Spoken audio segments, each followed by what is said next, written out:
Good morning, ABS-CBN. This is Atom Arroyo. Meron pa tayong balita ngayon na isang babae na nalasing.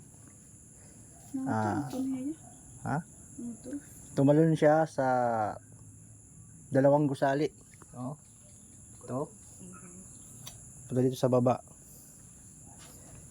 Hoy. Ika lang. Ayan, yung babae. Kay gandang dilag.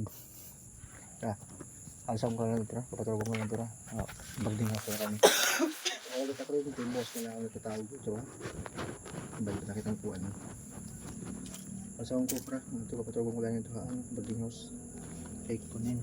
Bye. Diyan ka lang. Sa baraka. Bisan mintras ako buhi. Bisan may isawa ka na nga iba. Ikikir ko lagi ikaw sa baraka. Tara. I-drag ka nga dito. Ang ulit balik na. Dito, subog. Dito.